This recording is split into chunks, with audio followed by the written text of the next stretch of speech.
Welcome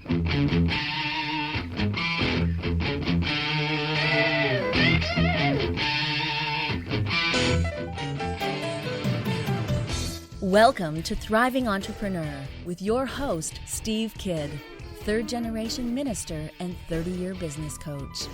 Listen in as amazing, world-changing authors, speakers, and coaches share their struggles and victories. And hear from best-selling authors' insight into how you too can live your life as a thriving entrepreneur. This is Steve. Welcome to Thriving Entrepreneur. Thanks for being with me here today as we endure the heat together, but more importantly, we rediscover the things that are important. What are the things that you are supposed to be responsible for, and how do you hold yourself accountable to those things that you're responsible for? That's what we want to talk about today. There are so many things in this world that come at us, that assail us, even, if you will, but there are only a certain number of things that we, each of us individually, should be responsible for. And today we want to talk about holding ourselves accountable in our lives and our business to the things that we should be responsible for, and also then letting go of the things that maybe we had wrong, maybe aren't ours to carry, and really truly being able to show up as powerfully and as best as we can possibly be as ourselves, as we live as a thriving entrepreneur. We've got three really great guests, and I'm going to jump right into it here. So let's jump into it as we discover how to be accountable for the things that we should be responsible for. Join me in welcoming Jeffrey Klubeck. Hey, Jeffrey, how you doing today? Fantastic, man. How are you, Steve? I am good, thank you. So tell us a little bit about you and how you show up in the world. Well, it's always in the eye of the beholder, isn't it? different people will answer that differently, how I show up in the world. But I'll tell you what, the first thing that I always say about myself is I'm a lucky man. I got my wife and my kids. So wake up every day figuring out how to deserve them. And next thing I know, I'm out of bed helping people, whether it's coaching, consulting, teaching, training. Those are the delivery mechanisms. You know, I'm all about personal, professional growth. I'm about getting people engaged in what they're doing, motivated to see it through, and accountable for the results. So those are the three pillars of what I do professionally. I am a retired adjunct professor of communication. I taught public speaking and all of the communication modules for 20 years before retiring in 2017. And I'd still be in the classroom today, but my coaching, speaking, training took me around the world, and I couldn't commit to a classroom, brick and mortar assignment anymore because I was traveling 4 continents, 12 countries, etc. So that's the bulk of it. I think I'm a communication guy. I'm a jovial jokester. I crack a lot of jokes. Not all of them are funny. I think personal, professional growth is hard enough. I think we should have some fun too. Absolutely. So, your book is called Get a Clue in 52. Mm-hmm. I am looking forward to it. It looks like you have a couple of different versions of it here. Yeah. So tell us first just about kind of the core concept of getting a clue in 52. All right. Well, it's basically, for those of you that are out there that haven't written a book yet, like, just write a book. And you people have said that, just write a book. And it's easy for you to say, but it kind of is really, like, everybody knows a lot about something. And so a colleague of mine, Marissa Friedman, she says, Jeff, just write a book. Think about 5 categories, 10 tips in each category. Boom, you've got a book. And I was like, okay, all right, let's give this a go. I sat down and I brainstormed the categories: networking, sales, marketing, communication, and accountability. And then I just went to work working on at least 10 tips in each category. I threw an extra 2 tips in the marketing section. And then I had 52, Get a Clue in 52. It's, a tip per week. And it's cute and it's cheeky, and it's not a book you have to read in a linear form. You could go into the table of contents and find the tip that you need. And I've had a lot of fun promoting it. What I would do is I would go on Sunday nights on Zoom, kind of like we're on right now as we record this. And I would read one tip from the book and then stream it into a social media channel. I did that 2 years in a row, streaming into Facebook one year and YouTube the next year. So it's easy to find. If you search Get a Clue in 52 on YouTube or Facebook, you'll see all 52 recordings of me reading one tip from the book and then interacting with people that joined live and It was a lot of fun, and it was low cost, low hassle. Just show up to the Zoom on a Sunday night in my hoodie, and even if I was coming off the golf course having a couple drinks earlier in the day, I would just show up and read the tip and interact with whoever was there. It's like a real fun, casual way, but it ended up being really good marketing. The tips are really good. And then you have a specific entrepreneur edition. Yeah, that came out this year. That's with my co-author. He's a good client. He's been a client of mine for many years. He's a great friend, Vipul Dayal. He's all about entrepreneur, go-giver, like serial go-giver, serial entrepreneur. He's all about charity, and he's all about entrepreneurialism. He and his wife Rena opened their 15th business last year, and when I started working with Vipul, he was like on his 6th or 7th business. So it's been fun to be a part of his entrepreneurial journey, and I was able to help him with his first book, Give Your Way to the Top, and he made it a 52 tip book, and he read it once a week online, and I was there to support him for that. And then when he got done with his, and I'd finished 2 full years of reading mine, the first edition, second edition, I said, hey man, why don't we do one together? We'll do the entrepreneur edition. I'll come up with 5 categories and 52 new tips, and we'll collaborate, and we'll get online every week and promote it. So that's what we're doing this year on Tuesday night. In fact, we've got another episode tonight. We're just going to get on Zoom, read another tip from the book, and whoever joins us on Zoom can interact with us live and do some Q&A or get some free coaching. And then, otherwise we're letting people know about it. So the categories for the Entrepreneur Edition are in this order. In fact, personal branding.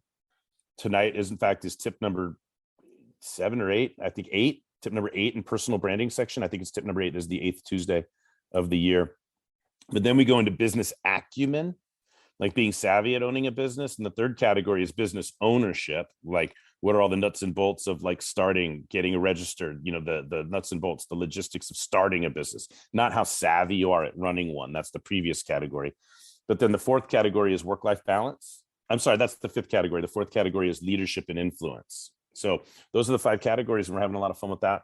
We've read 7 tips so far, and tip number 8 is tonight. And you do it live interactive so that people can make comments, ask questions? Yeah. We're streaming live into the Facebook group, Get a Clue in 52. So people could comment if they don't want to get onto Zoom or have their voice heard or, worry about their video and all of that.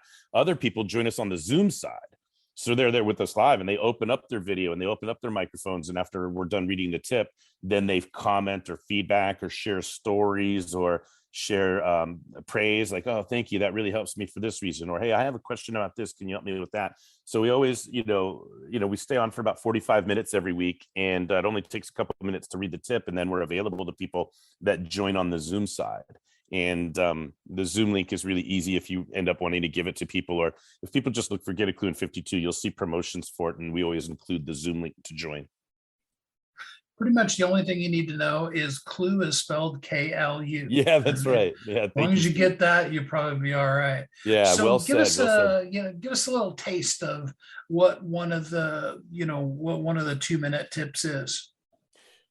Well, from the first book, the one of my favorite tips that comes to mind right now, because I'm actually writing another book about it. It showed up in tip form in Get a Clue in 52, and so it's called The Integrity Game is the name of the new book that'll be coming out next month that I'm writing, The Integrity Game. So one of my favorite tips of all time is tip number 2 in the accountability section of Get a Clue in 52, because it's about integrity. It lays out the 10-point model of integration or integrity. Like, what are we integrating? What are we bringing together when we talk about integrity? And so integrity is a function of, form of, it lives in the land of accountability, right?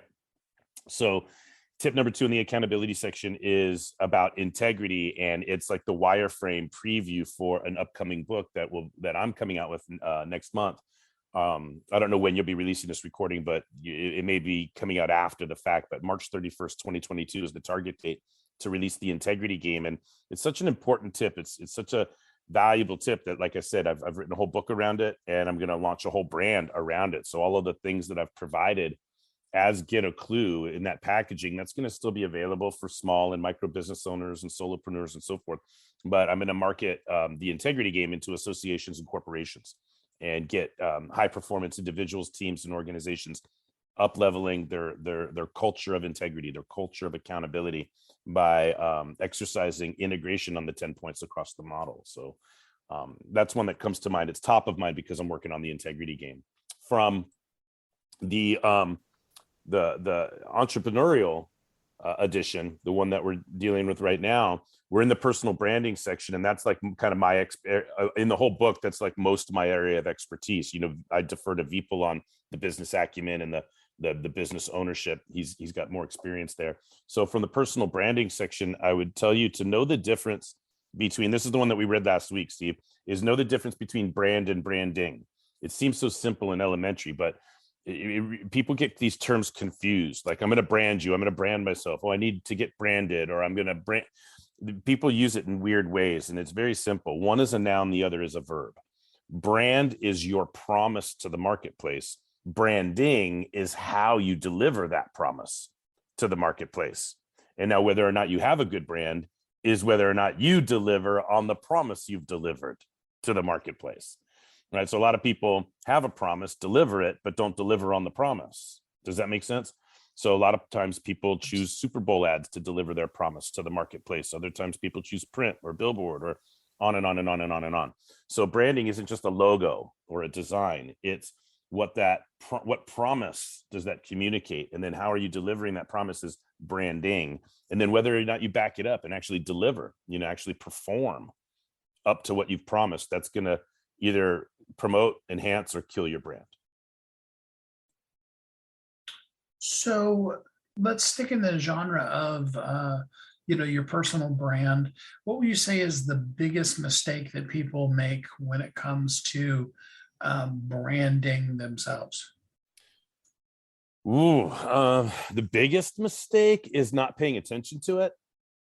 Like just ignoring it, or somehow believing, oh, I don't need that. Branding is cheesy. I'm not into gimmicks. They don't want to do the work involved in what it takes to come up with a good brand or do branding well. And I'm not saying I'm an expert per se. I know more than the average bear, but people that, in other words, tip number one in the book is branding is not a spectator sport. And so here's where it comes from the land of communication. Nonverbal communication is either intentional or unintentional. Sometimes I intend to do something non-verbally. Other times people just look at me, and whatever my posture is, they can make a meaning of that. So in other words, communication is receiver based. Remember earlier when I laughed, I said, you said, how do you show up in the world? And I said, well, it depends on, I don't know. It depends. Ask them, ask the world what they see. In other words, communication is receiver based. It doesn't matter what we intend, or even if we intend to do nothing. The world is going to observe and make up their mind as to what it is they see. So the person that's making a really big mistake is the person that isn't putting any effort into branding, that makes no promises to the marketplace, because that's now what people can expect from you is nothing. And I think, that's one of the worst ways to live or to build a business, is to make sure that nobody knows what to expect from you, or worse, they know that they can expect nothing from you. And that's what people don't understand about branding. Branding is setting expectations, letting people know what they can expect from you. And if you fail to put effort into that, they will either not know what to expect from you, or know they can expect nothing from you. And both of those are brand slaughter. That makes a lot of sense. Thank you. A lot of people struggle, I think, with step one, or maybe it's even step zero. And that's just the whole concept of knowing themselves well enough to know then what promise to make. Can you give us some tips, some secrets into how to really know what your purpose is, who you are, what you do? Well, first of all, play the integrity game. I mean, that's exactly what we want to do. One of the points on the 10-point model is purpose. In coaching with us, or in trainings, or in workshops, we hold people accountable to knowing or declaring their purpose. And people will avoid declaring purpose. Why? Because they're afraid of everything they're not choosing. Well, I don't know if that's my purpose, because what about this other purpose over here that could be cool? Or what if I can't live up to that? Or all this weird stuff, right? Even if you change your purpose next week, you want to know what your purpose is today. Every day that you live without purpose is a day that you could be living out of integrity. Okay. But it's more than just purpose, Steve. The other thing that we want to get people really clear about and honest with themselves about is their gifts. What are the God-given gifts, and what are man-made? Like, What are the resources in our lives? What are people willing to give to us or share with us? Or what are we investing in on our own? I think that God made me a good communicator, but I went and got a master's degree too. You know what I'm saying? So now if I know my purpose, now I know my gifts, now I'm getting closer to making a promise. Like if I'm a communicator, I shouldn't promise that I'm going to bring a new drug to market by injecting lab rats with serum. That would be a promise that would be out of integrity with my gifts. I'm a communicator. So I might promise I'll write 1 book a year, or I might promise that I'll get 5-star reviews if I'm the speaker at your event, or I might promise that I can take complex concepts and make them much more easier to understand. Those would be promises that are consistent with my gifts. Does that make sense, Steve? Absolutely, it does. Mm-hmm. So, and left to our, you bring up a great point. Left to our own devices, without somebody that's trained and expert in it, and not as emotionally attached or what have you, without somebody like that asking the questions and shaping the path and being the sounding board and ideating, it's really hard. It's really hard. Our self-talk gets in the way. Our ego defense gets in the way. And again, communication's receiver based. So it doesn't matter what we think or don't think about ourselves. Sometimes we have to go out and do market survey research and find out what people really think of us. Back to your question, I once had an exercise where I had to call 10 people and, ask them to, give 3 words. What are the first 3 words that come to mind when you think of me? And one of the words that showed up so much was energy, energy, energy, energy. That was a thing that showed up consistently. Energy, fun, right? So sometimes we have to ask other people what's going on and be open to the gifts that other people see in us, even if we may not be, seeing them for ourselves. there's also, of course, the element in there of being able to be open to what people say about you. Well, yeah. Most people will say that they are, and most people are. That doesn't mean that there won't still be a defensive reaction, because defensive reactions are automatic. It's the same way we flinch if we hear something buzzing by our ear. We also flinch at information that's not immediately consistent with our sense of self. So if we have to learn, grow, be constructive, be reflexive, second guess, even though we might logically say we're open to it, there's still going to be an automatic hardwired defense response to it. And the more mature we get, or the more hungrier we are to grow, or our mindset for immunity to setbacks, seeing them as opportunities rather than setbacks, that type of thing, then it's easier. But there's always a defense mechanism. Some people are just better at controlling it, or tempering it, or putting it in last place behind all of the growth-based motives to hear feedback. So for a person that wants to begin to get a clue, of course, obviously they need to get your book. But what's something, just from having listened to us, that they could start doing right now today? Right now today, if they want to get it, well, I would say consider an external accountability source on some level, right? Who can you talk to? Like, I would ask all of your listeners that are listening, just who holds you accountable? And if you don't have a really good answer to that question, or if the person that holds you accountable, the accountability itself is diluted because there's other ways that you're related to that person and other things they may want from you. So that gets in the way of their ability to be honestly confrontational with you. Like, why are you doing that? Did you do that? Yes or no? Have you set a goal around that? Have you selected a strategy? Right? By when will that be done? Is there anything else you need to commit to? What are you putting off? What are you putting off in favor, in exchange for this being busy, on and on and on. So these are, just a sampling of questions, but most people aren't trained to ask that stuff. And most people don't have a systematic approach to asking the right questions that get people more productive. So, try to consider talking with a coach, working with a coach. We've always offered 2 complimentary coaching sessions to anybody that's interested, whether it's myself or any of the coaches that I've trained in the methodology. Anybody that wants it could get 2 complimentary coaching sessions from a coach I've trained. And, that's another way to start. Of course, getting the book is a way to start. And then the last thing I would say is just keep asking yourself what you want. A lot of people automatically think about what they don't want, so then they attract it. they bring it to themselves, right? They create it when it's not even there because they're so afraid of it, etc. So I just think it's a really good, very simple thing. What do I want? What do I want? What do I want?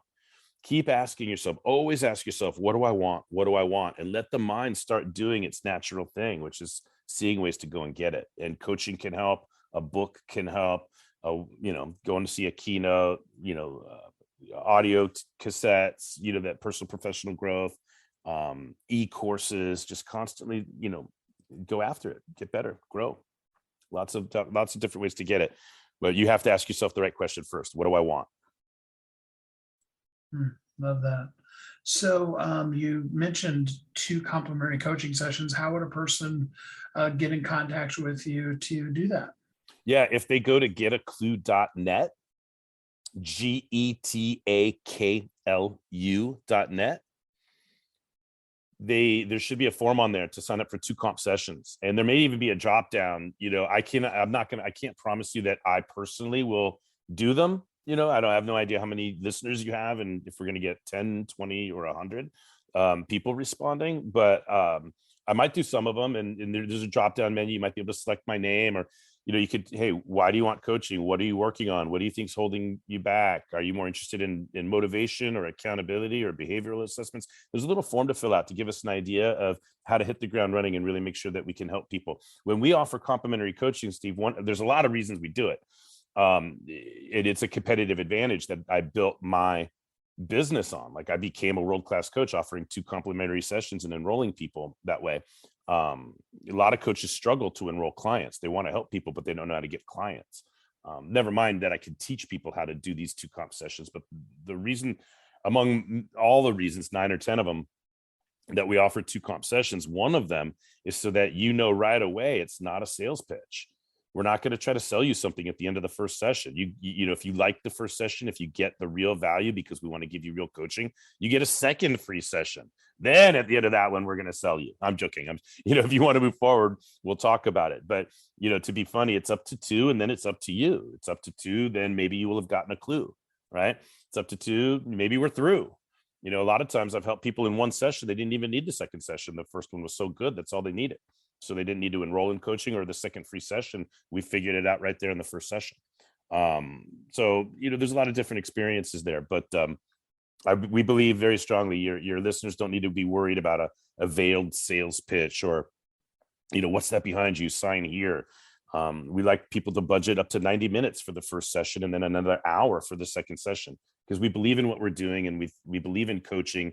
And we think that when people have professional people to talk to, they're just going to go out and do a better job in the world. And so, that's our contribution. Love that. And again, that's getaclue.net. Yeah, KLU. Yeah, for Clueback. Yeah, you said at the beginning. The key thing is it's not CLUE, it's KLU. So GETAKLU.net. That's the other thing. It's not .com, it's .net. Well, Jeffrey, I appreciate you spending some time here with us on the show today. Oh, man, it's been great to be here. And thank you so much for having me, Steve. What are the things that you're responsible for? What are you accountable to and for? And how can you live the best version of yourself while it's called today? How can you live as a thriving entrepreneur?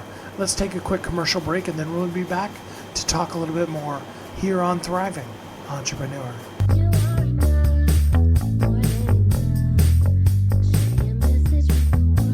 If you're an author who's on a mission, stand out with your brand out.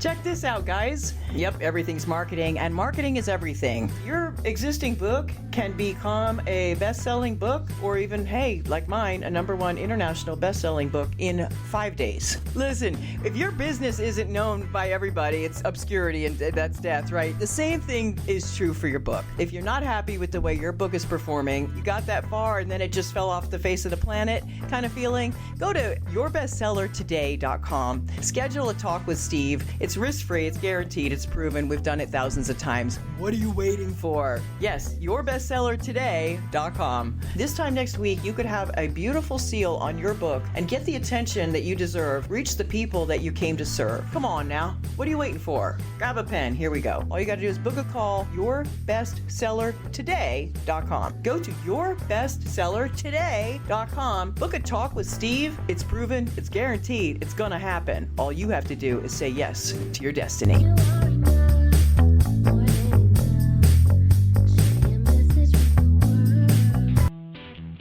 Welcome back to Thriving Entrepreneur. This is Steve. Welcome back. Thanks for listening to Thriving Entrepreneur today. We're going to jump right back into our next guest. I really encourage you, listen up. This is a great book and an author that has some really insight into some things that we need to be responsible for and hold ourselves accountable to. Join me in welcoming John Nance. Hey, John, how you doing today? Steve, I'm good. Thanks for the time. Excited to talk with you. Absolutely. So tell me a little bit about you and how you show up in the world. Yeah. Well, as a day job, I've been a management consultant doing, strategy projects for about 10 years. And I took, so that's, major hat I wear. And then I also wrote a book called Rediscovering Republicanism, Renewing America with Our Founding Vision and Values that was actually out of November last year. It's American political history book. And that's my other big passion is American political history. That sounds like a lot of fun. So let's start off with some basic definitions of rediscovering republicanism. How do you define republicanism? Let's just start there with the basics. Right. Good. Okay. Good question. We got to go back all the way back to first principles. So what we mean by that in the title is really a republic. And when you look at kind of democracies, if you go back to ancient Greece in Athens, they had what we call a direct democracy, which is literally everybody in a community kind of coming together to vote on legislation themselves. And we still actually have that. There are some New England towns where there's direct democracy, where you'll have everybody in the town will come and vote on whether to increase taxes for a road, for example. So you have direct democracy.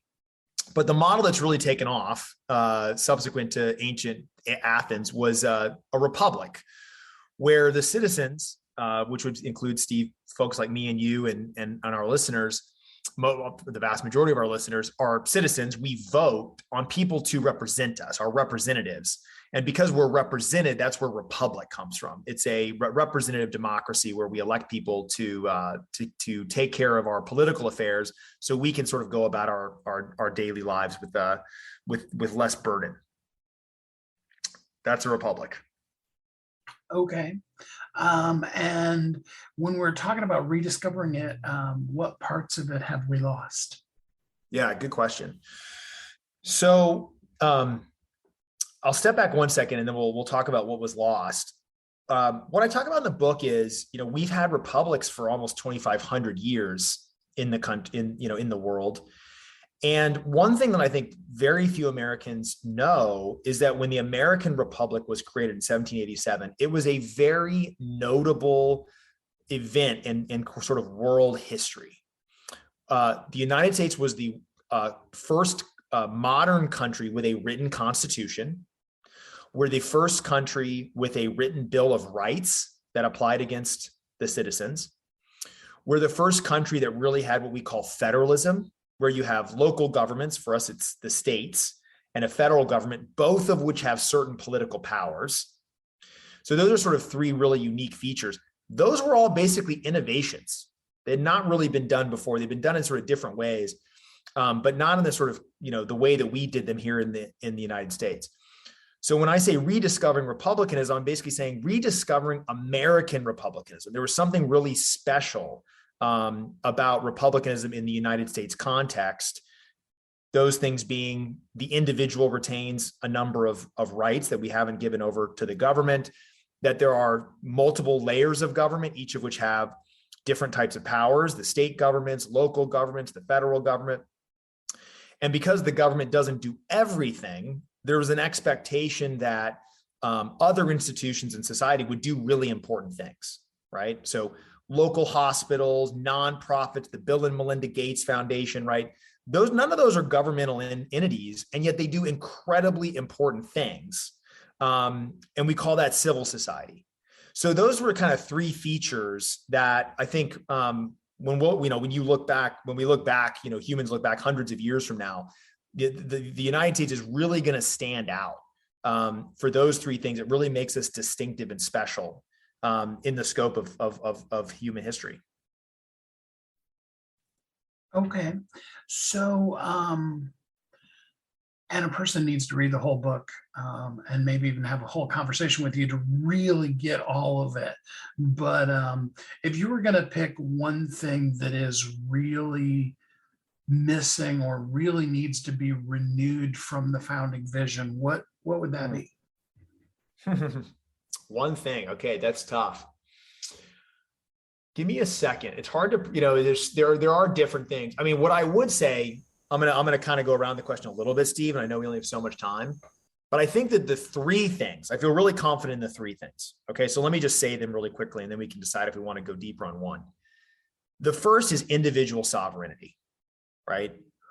When this country was founded, a core idea was that individuals retained certain rights that the government has no prerogative to overrule. We are talking about things like free speech. We're talking like things to trial by jury. We're talking about things like access to political office outside, with no religious test, right? The government can't make rules. We can't send people to Congress and they can decide what we can say and not say. We have a First Amendment. So the concept there was individual sovereignty. We retain as individuals many powers. And I think a lot of Americans have forgotten that. We just take it for granted. We don't think about it. It's super important. Second is federalism. When the country was founded, the state governments were basically in charge of most domestic political life, regulations, education, health. And we now live in a society where the federal government has done more and more of those things. And I argue in the book, and I think I lay out, I think it would be very beneficial for us to move back or move forward to a world where our local governments and state governments, where we have a lot more influence and control, actually have more of a say over our political lives. And then I think the third thing is civil society. I think some Americans, not all, have started to get into this idea that if anything's wrong, the federal government should fix it, right? There's this sort of assumption on the part of some folks that that's the right response. I understand that. I can empathize with that. And what I talk about in the book is I don't think there's a lot of evidence to suggest that the federal government is actually capable of solving a lot of really important problems, right? There's a reason the Bill and Melinda Gates Foundation, right? They're the ones eliminating disease in the country, in the world, not the United States government, right? Despite the fact that the Gates Foundation doesn't have that much money relative to the federal government, we're not surprised that it's the Gates Foundation, right, solving world health problems. We're not surprised that it's SpaceX, a private company that's going to get humans to Mars, not NASA. But if you step back, you're like, that's sort of befuddling. It's like, that's pretty wild that the departments of the federal government with massively more resources, they're not solving these problems. So I think my view, and I talk about this obviously a lot more in depth in the book, is that Americans need to just take stock of that. And there are huge problems we need to address. I think we need to let go of the assumption that the federal government is the best institution in our country to solve those problems. I don't think the evidence supports that. And I think there's an alternative ways to get after these things. And I just named two that I think would work a lot better for us. Now, I can just tell that there are people who do not agree with your political view, who are now throwing things at whatever listening device they're listening, or they've just turned it off. Although isn't it fun in political stuff when we hear something that we don't agree with, rather than just turning it off, we rant and rave and holler and yell and hate the person. You have to work on that, Steve. And I get that. And if anyone has turned this off or is still listening and disagrees with it. I just want to let people know I respect 98% of Americans' views on politics. And, I'm eager to live in a country where we can listen to people that we disagree with. I'm happy to listen to people that I disagree with. I know that I don't have a monopoly on all the right answers. And anyways, I just want to join you in saying I do hope that we can listen more and debate more and get angry less. I don't think it's good for our health to be as upset as we've been the last few years. Absolutely. I couldn't agree more.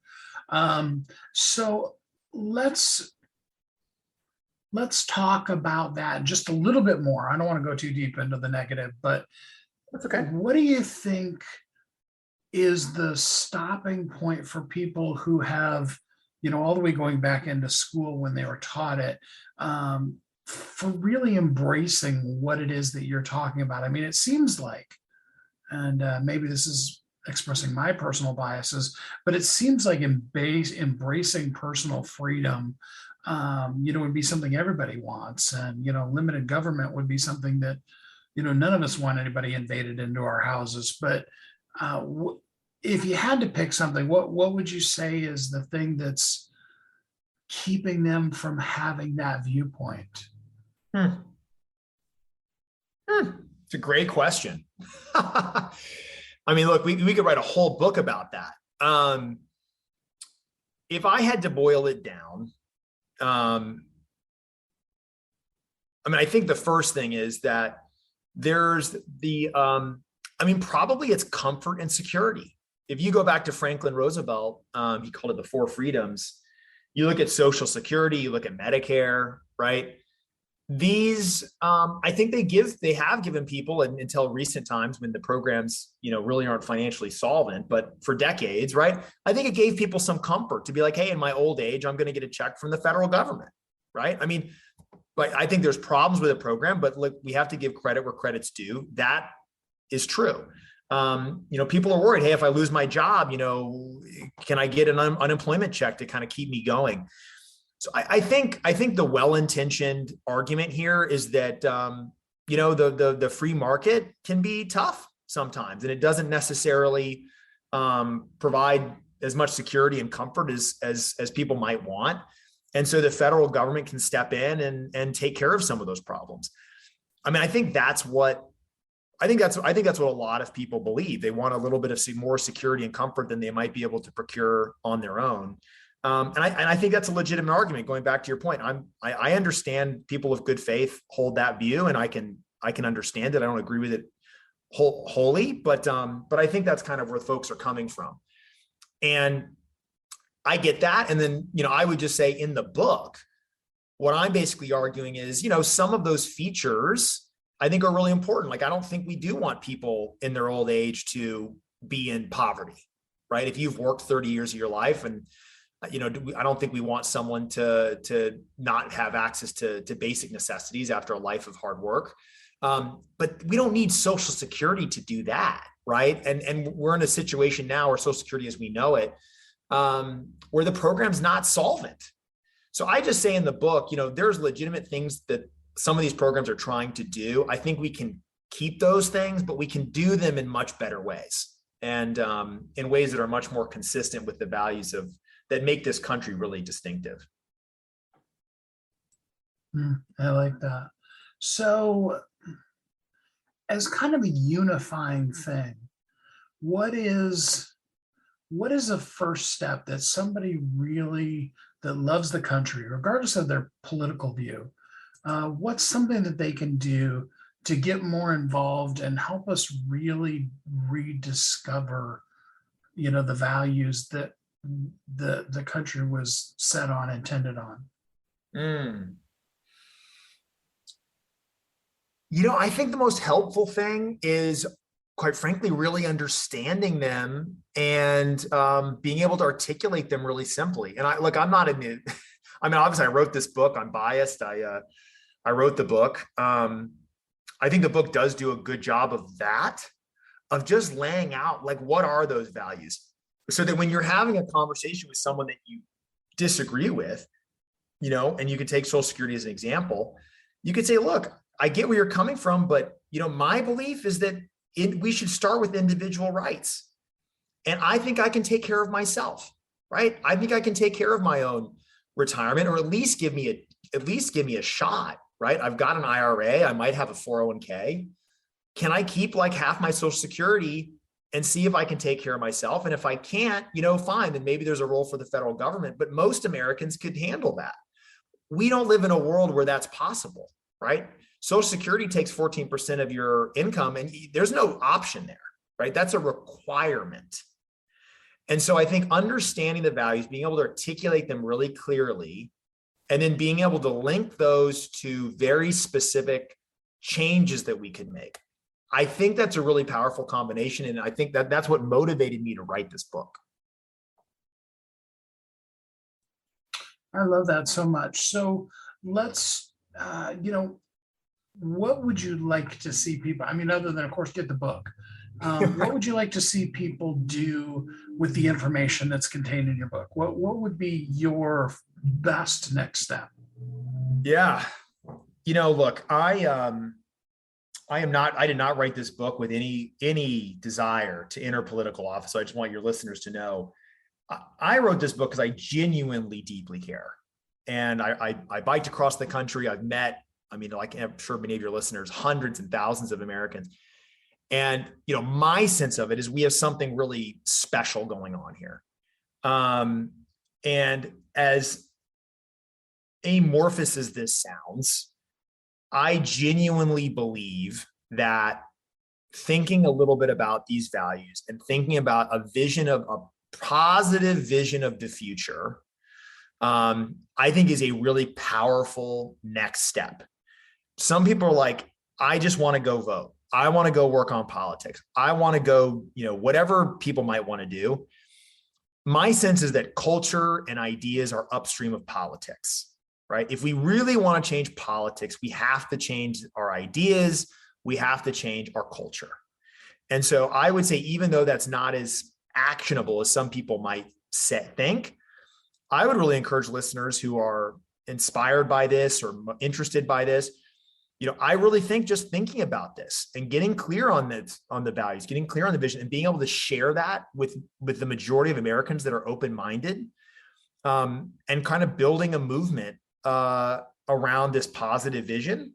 Look, that might not pay off in a year or two or in 5 years, but I think in 30 or 40 or 50 years from today, I think that's the most powerful thing we can do. I love that. So the book is called Rediscovering Republicanism, Renewing America with Our Founding Vision and Values. It's written by John Nance. It is available on Amazon and other places where you can get books. John, I really appreciate you writing the book and spending some time with us here on the show today. Yeah, Steve, it was my pleasure. Thanks for your questions and thanks for your time. Thanks to your listeners for listening as well. We have one more great guest here, another insight and another encouragement to you to really think about what are the things that you need to be accountable in your own life for you to be responsible for.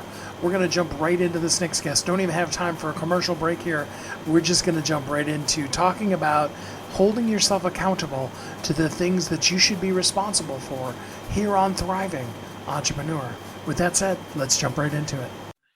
Join me in welcoming Martin Sands. Hey, Martin, how you doing today? Good. Thanks for having me on, Steve. Absolutely. So tell us a little bit about you and how you show up in the world. Sure thing. So my name is Martin Sands, and I currently run a hedge fund called Bequest Funds. And what we do is we help homeowners stay in their homes with payments they can afford while making a profit for our company. And we serve an investor network nationwide with what we do, and I love every minute of it. So, and it's so important, people staying in their homes. I mean, especially with all the craziness of the last couple of years. Let's talk about some of the elements of that. Mm-hmm. Most of the time, is it because they're in a loan that they maybe shouldn't have gotten, or is it what normally causes that to happen for people?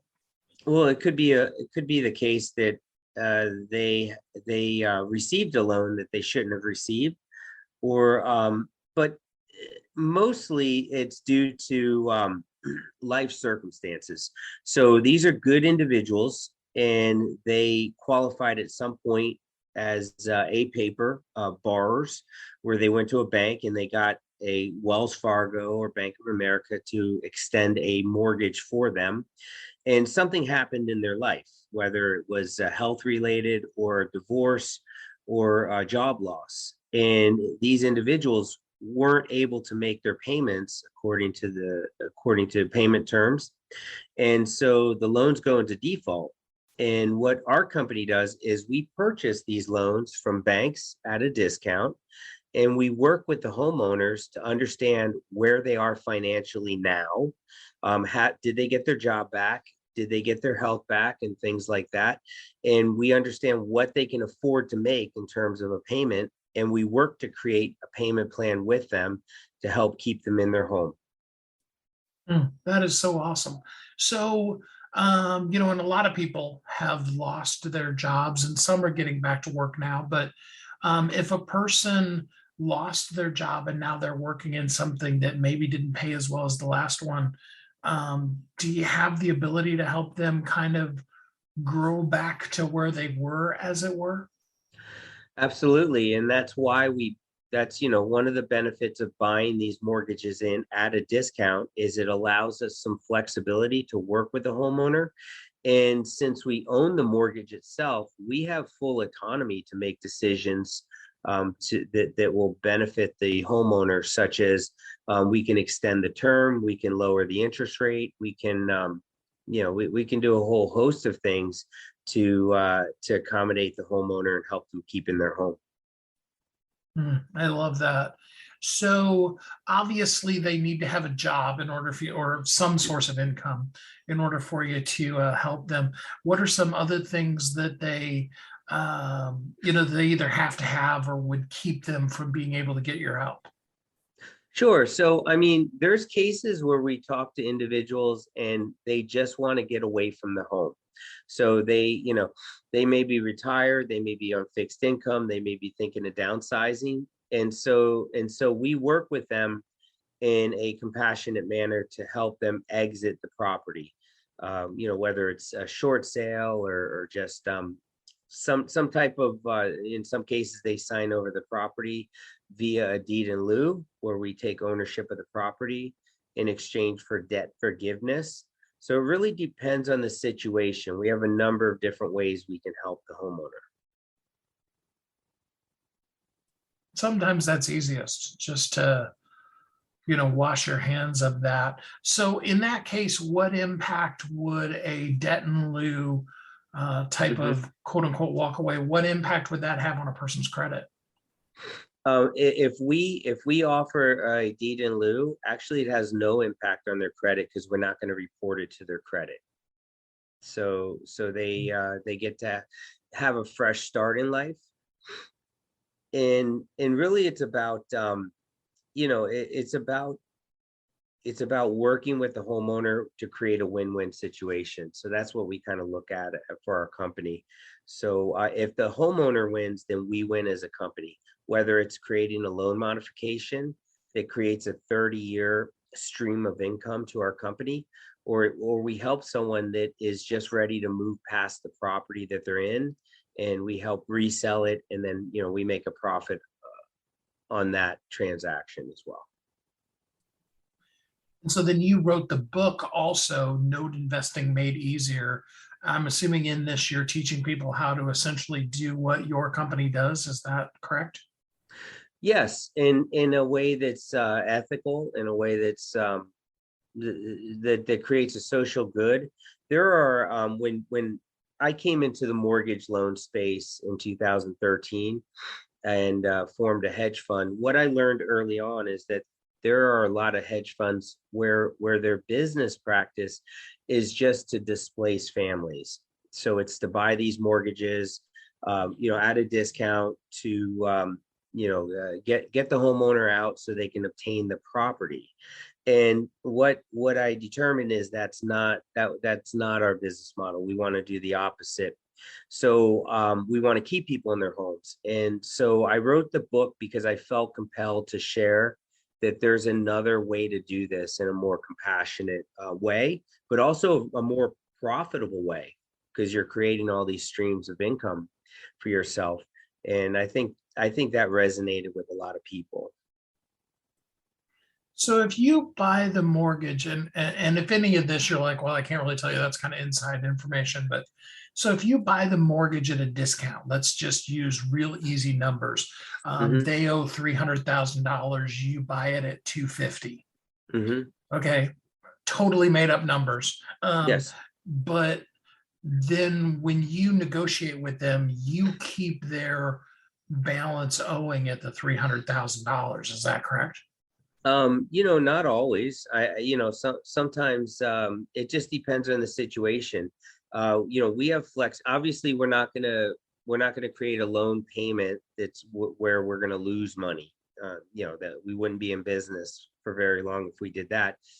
But however, the first objective is to understand where they are currently financially, what they can afford monthly, and we want to work a plan that's sustainable. Because if we fail to do that, then they're just going to default again. That makes total sense. So do you ever just do initial, loans right from the beginning, or do you only ever do, what did you call it, distressed loans? Yeah, so we do not originate mortgages with our company. So we buy all mortgages that have already been originated by a major lending institution. And furthermore, what we do is we also have an income fund called Bequest Funds that buys in these performing mortgages that have been loan modified after reseasoning has taken place.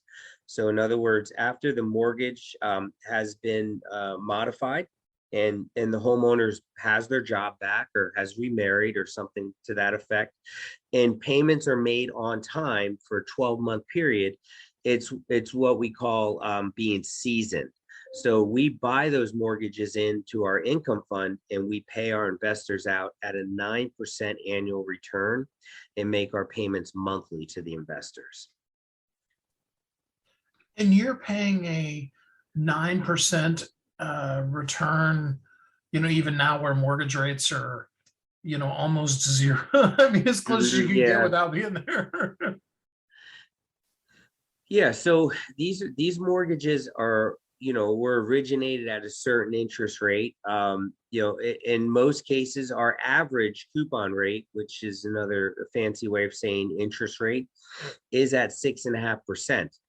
So how we are able to buy mortgages with an interest rate at 6.5% and pay investors out at a 9% is just this. We actually buy these mortgages in a reperforming state at a discount from other hedge funds.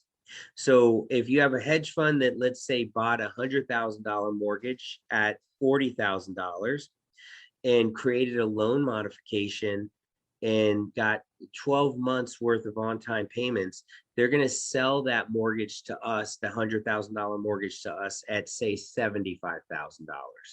So the hedge fund still makes money, and we're able to buy it in at an 11-12% yield, where we're able to comfortably pay a 9% to investors. So many questions. We won't have time to cover all of them in one segment here on the radio show, but what does a person need to do to be then one of your investors? Do they need to be at a certain qualification level, or do you pretty much take anybody to invest in your fund? Yes, so they need to be an accredited investor where they have at least $1 million of net worth, excluding the equity in their primary residence, or they need to be a single person earning $200,000 annually, or jointly at $300,000 annually. So if they meet those qualifications, they are considered an accredited investor and they are qualified to invest in our fund. Okay. So interesting. It's, not something I know anything about, but it's so fun to learn about. So in your book, what is it designed for? Who would you like to see read your book? Sure. So I've been an entrepreneur almost 20 years. So I'm really speaking to that entrepreneur or that individual that understands that they need to take control of their finances and they cannot rely on a single stream of income from an employer or a dual income whereby the husband and wife both have jobs. This is the individual that is looking for more, looking to achieve more financially, looking to achieve more autonomy in their life, looking to obtain freedom of time in their life as well. That's who I'm speaking to. So with doing this, knowing that you're buying distressed mortgages, how often do you get, I don't know how to say it any other way, how often do you get burnt? Sure. So, everything with investing is always about buying. So making your money when you buy, as you kind of, hear that cliche. And so, we have a very good track record where we're able to help homeowners about 90% of the time with our portfolio that we purchase. So, again, I've been doing this 9 years. And so I've built systems around due diligence where I'm able to understand with a good deal of confidence what the resolution is going to be on the mortgage loan before we purchase it. That makes sense. All right. Well, for somebody who is, having some issues with their mortgage and hasn't defaulted yet, at what point is the best time for them to engage with you? Well, actually, so we actually don't provide services with loan consultation. We actually purchase the actual mortgage itself from a financial institution. So we assume all rights and responsibilities of the originating lender. So we are essentially the bank at this point. So actually, we don't provide consultation to anybody. We are the mortgage company itself. Perfect. All right. Well, so much more for people to learn from that. But Martin, I really appreciate you spending some time here with us on the show today. Yes. Thank you, Steve. Amazing work getting done in this world. Think of the things that you can do, the things that your business already does do, the things that your business could do even more so to make a difference in the world. All we have each and every day is the day called today. And all we can do with each of those days is be the best us that we can be while it's called today. Let tomorrow take care of it and worry about itself, but maximize while it's called today, because you are uniquely brilliant. You were created for a purpose, and the world does need you. Once we learn and really give ourselves permission to only deal with the things that we need to be responsible for, to hold ourselves accountable to the things that are our responsibilities, and then let the rest of it go, to not worry about yesterday, not worry about tomorrow, but simply maximize today and be all that we can be in this day so that we can live as a thriving entrepreneur. Thanks so much for spending some time here with me. I hope until we're together again next time that you're happy, safe, warm, and loved, and you have a great week. Thanks for listening to Thriving Entrepreneur today. If you want to get your question answered, send an email to questions@wehelpyouthrive.com. We look forward to you joining us again next time.